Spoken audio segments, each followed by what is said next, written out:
समुद्र पतन और मृत्यु दशा। सब शास्त्रों में श्रीमद् भागवत श्रेष्ठ है। श्रीमद् भागवत में भी दशम स्कंद सर्वश्रेष्ठ है। दशम स्कंद में भी पूर्वार्ध श्रेष्ठ है और पूर्वार्ध में भी रास पंचाध्याय सर्वश्रेष्ठ और रास पंचाध्याय में भी गोपी गीत अतुलनीय है। उसकी तुलना किसी से की ही नहीं जा सकती। वह अनुपमेय है। उसे उपमा दें भी तो किसकी दें? उससे श्रेष्ठ या उसके समान संसार में कोई गीत है ही नहीं। महाप्रभु को भी रास पंचाध्याय ही अत्यंत प्रिय थी। वे सदा रास पंचाध्याय के ही श्लोकों को सुना करती थी और भावावेश में उन्हीं भावों का अनुकरण भी किया करती थी। एक दिन रामानंद जी ने श्रीमद् भागवत के 33वें अध्याय में से भगवान की कालिंदी कुल की जल क्रीड़ा की कथा सुनाई। प्रभु को दिन भर वही लीला स्फुरण होती रही। दिन बीता, रात्रि आई, प्रभु की विरह वेदना भी बढ़ने लगी। वे आज अपने को संभालने में एकदम असमर्थ हो गए। पता नहीं किस प्रकार वे भक्तों की दृष्टि बचाकर समुद्र के किनारे किनारे आई टोटा की ओर चले गए। वहाँ विशाल सागर की नीली नीली तरंगे उठकर संसार को हृदय की विशालता, संसार की अनित्यता और प्रेम की तन्मयता की शिक्षा दे रही थी। प्रेमावतार गौरांग के हृदय से एक सुमधुर संगीत सताई उठ रहा था। महाप्रभु उस संगीत के स्वर को श्रवण करते करते पागल हुए बिना सोचे विचारे ही समुद्र की ओर बढ़ रहे थे। आह, समुद्र के किनारे के सुंदर सुंदर वृक्ष अपनी शरतकालीन शोभा से सागर की सुषमा को और भी अधिक शक्तिशाली बना रही थी। शरद की सुहावनी शर्वरी थी। अपने प्रिय पुत्र चंद्रमा की श्री वृद्धि और पूर्ण ऐश्वर्य से प्रसन्न होकर पिता सागर आनंद से उमड़ रहे थे। महाप्रभु उसमें कृष्णांग स्पर्श से पुलकित और आनंदित हुई कालिंदी का दर्शन कर रहे थे। उन्हें समुद्र की एकदम विस्मृति हो गई। वे कालिंदी में गोपिकाओं के साथ क्रीड़ा करते हुए श्री कृष्ण के प्रत्यक्ष दर्शन करने लगे। बस फिर क्या था, आप उस क्रीड़ा सुख से क्यों वंचित रहते? जोरों से इंकार करते हुए अतः सागर के जल में कूद पड़े और अपनी प्यारी के साथ जल विहार का आनंद लेने लगे। इसी प्रकार जल में डूबते और उछलते हुए उन्हें संपूर्ण रात्रि बीत गई। इधर प्रभु को स्थान पर न देखकर भक्तों को संदेह हुआ कि प्रभु कहाँ चले गए। स्वरूप गोस्वामी, गोविंद, जगदानंद, वक्रेश्वर, रघुनाथ दास, शंकर आदि सभी भक्तों को साथ लेकर व्याकुलता के साथ प्रभु की खोज में चले। श्री जगन्नाथ जी के मंदिर के सिंह द्वार से लेकर उन्होंने तिल तिल भर जगह को खोज डाला। सभी के साथ वे जगन्नाथ वल्लभ नामक उद्यान में गए। वहां भी प्रभु का कोई पता नहीं। वहां से निराश होकर वे गुंडीचा मंदिर में गए। सुंदराचल में उन्होंने इंद्रधुम सरोवर, समीप के सभी बगीचे तथा मंदिर खोज डाले। सभी को परम आश्चर्य हुआ कि प्रभु गए भी तो कहाँ गए। इस प्रकार भी जब कहीं भी प्रभु का पता नहीं चला तब वे निराश होकर फिर पुरी में लौट आए। इस प्रकार प्रभु की खोज करते करते उन्हें संपूर्ण रात्रि बीत गई। प्रातः काल के समय स्वरूप गोस्वामी ने कहा, अब चलो समुद्र के किनारे प्रभु की खोज करें। वहां प्रभु का अवश्य ही पता चल जाएगा। ये कहकर वे भक्तों को साथ लेकर समुद्र के किनारे किनारे चल पड़े। इधर महाप्रभु रात्रि भर जल में उछलते और डूबते रहे। उसी समय एक मल्लाह वहां जाल डालकर मछली मार रहा था। महाप्रभु का मृत्यु अवस्था को प्राप्त वे विकृत शरीर उस मल्लाह के जाल में फंस गया। उसने बड़ा भारी मच्छ समझकर उसे किनारे पर खींच लिया। उसने जब देखा कि ये मच्छ नहीं कोई मुर्दा है तो उठाकर प्रभु को किनारे पर फेंक दिया। बस महाप्रभु के अंग का स्पर्श करना था कि वह मल्लाह आनंद में उन्मत्त होकर नृत्य करने लगा। प्रभु के श्री अंग के स्पर्श मात्र से ही उसके शरीर में सभी सात्विक भाव आप से आप ही उदित हो उठे।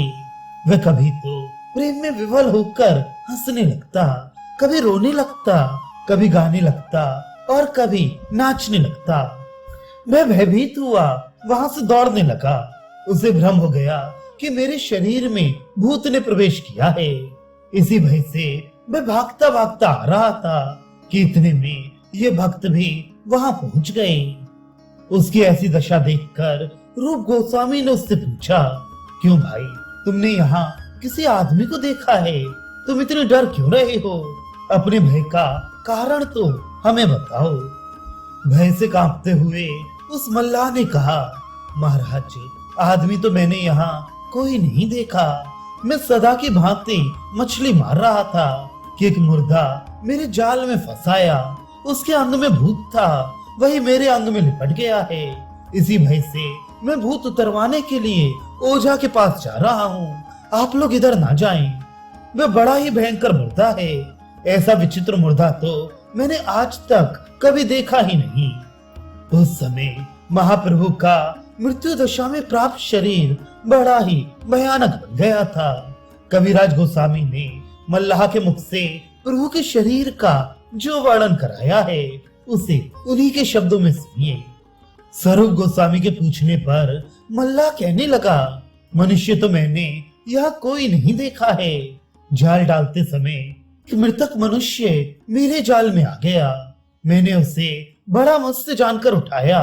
जब मैंने देखा कि ये तो मुर्दा है, तब मेरे मन में भय हुआ। जाल से निकालते समय उसके अंग से मेरे अंग का स्पर्श हो गया। स्पर्श मात्र से ही वह भूत मेरे शरीर में प्रवेश कर गया। भय के कारण मेरे शरीर में कपकपी होने लगी, नेत्रों से जल बहने लगा और मेरी वाणी गदगद हो गई। यह तो वह ब्रह्म दैत्य है, यह भूत है, इस बात को मैं ठीक ठीक नहीं कह सकता। वह दर्शन मात्र से ही मनुष्य के शरीर में प्रवेश कर जाता है। उसका शरीर 5-7 हाथ लंबा है। उसके एक एक हाथ पांव 3-3 हाथ लंबे हैं। उसके हड्डियों की संधियां खुल गई हैं। उसके शरीर के ऊपर का चर्म लुजुर वुजुर सा करता है। उसे देखकर किसी के भी प्राण रह नहीं सकते।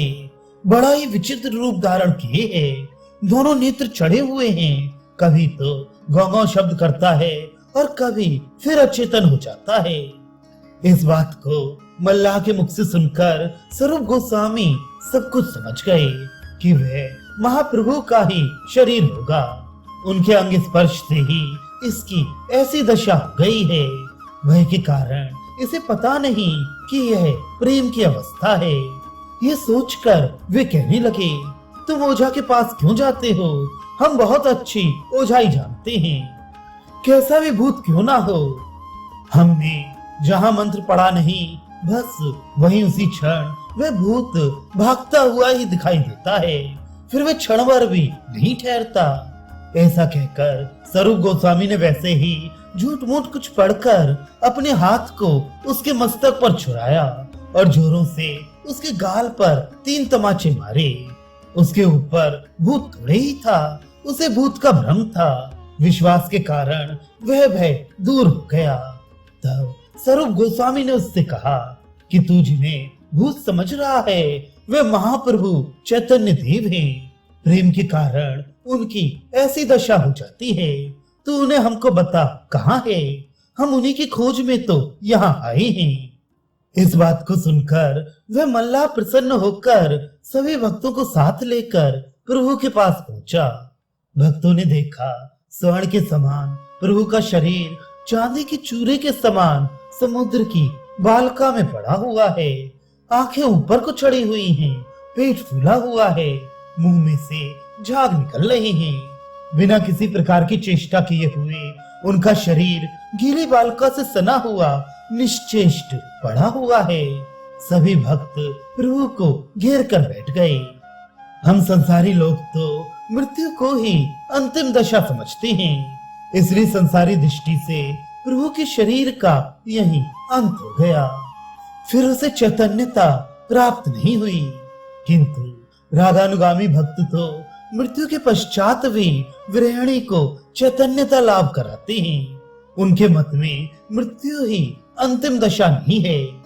इस प्रसंग में हम बंगला भाषा के प्रसिद्ध पदकर्ता श्री गोविंद दास जी का एक पद उद्धृत करते हैं। इससे आपको पता चलेगा कि श्री कृष्ण नाम श्रवण से मृत्यु दशा को प्राप्त हुई भी श्री राधिका जी फिर से चैतन्यता प्राप्त करके बातें कहने लगी। श्री कृष्ण से एक सखी श्री राधिका जी की दशा का वर्णन कर रही है।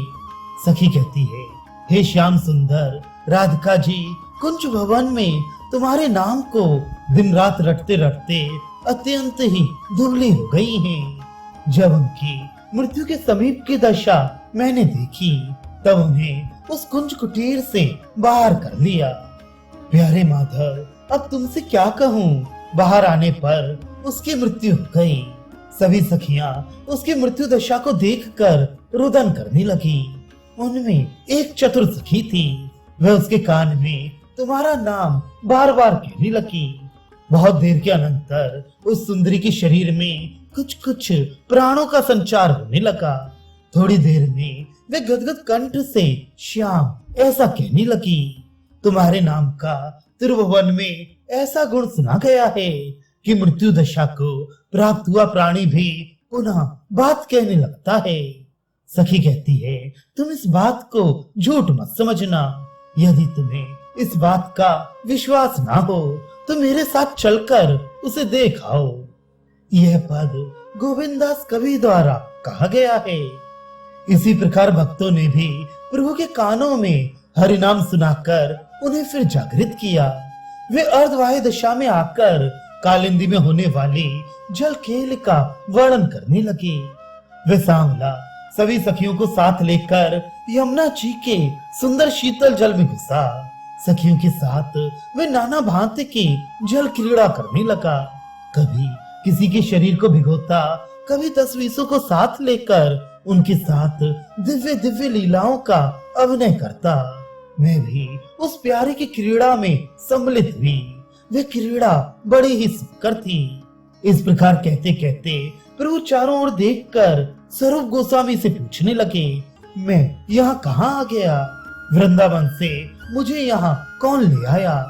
तब स्वरूप गोस्वामी ने सभी समाचार सुनाए और वे उन्हें स्नान कराकर भक्तों के साथ वास स्थान पर ले गए।